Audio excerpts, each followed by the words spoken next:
రాపూర్ మండలం మల్లంగుంట్లో రాత్రిపూట కరెంటు తీసేస్తున్నారు. అడిగితే మీకు దిక్కున్న చోటు చెప్పుకోమన్నారు. దీనికి ఆగ్రహించిన జనం సబ్స్టేషన్ ముందు బైఠాయించారు. ఇది మంచి పద్ధతి కాదు అంటూ హెచ్చరికలు జారీ చేశారు. ఫోన్ చేస్తే మీకు దిక్కున్న చోటు చెప్పుకోమనడం ఎంతవరకు సమంజసమని గ్రామస్తులు ప్రశ్నించారు. ఇలాంటి ఉద్యోగులపై చర్యలు తీసుకోవాలని డిమాండ్ చేశారు.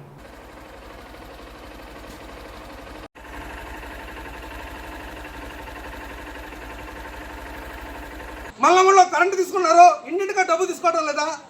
ముగ్గురు చచ్చారు. మీరు ఎంత లంచాలు తీసుకుని నేను చెప్తా, నిరూపిస్తా. నేను పద్ధతిగా మాట్లాడితే నీ నెల్లూరు అంటే రేపు చూసుకుందాం అంటాడు, ఇంట్లో పసిపిల్లలు అంటే రేపు చూసుకుందాం అంటాడు. వారం నుంచి అదే బతుకు. రాత్రుల పొగ్గు లేక నేను పట్టించుకోలేదు. రాత్రులకు భయంకరంగా ఉంది. నేను రాత్రి ఏడా కూర్చుంటాను. ఆయన నెల్లూరులో నెల్లూరు నుంచి రాకుండా రేపు డ్యూటీ టైంకి వచ్చి నాకు ఏడే ఉంటాను.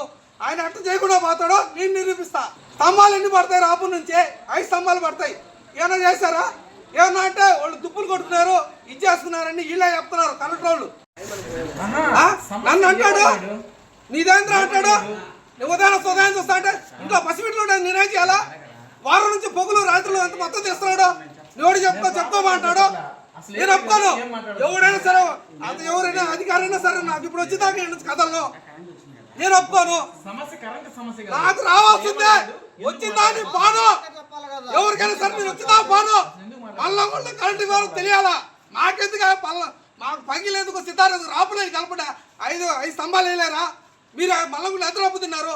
ముగ్గురు చచ్చిపోయారు. మీరు ఏమైనా డబ్బులు పరిహారం కట్టించారా? ఉన్నాయా? మీరు ఏమైనా చేశారా?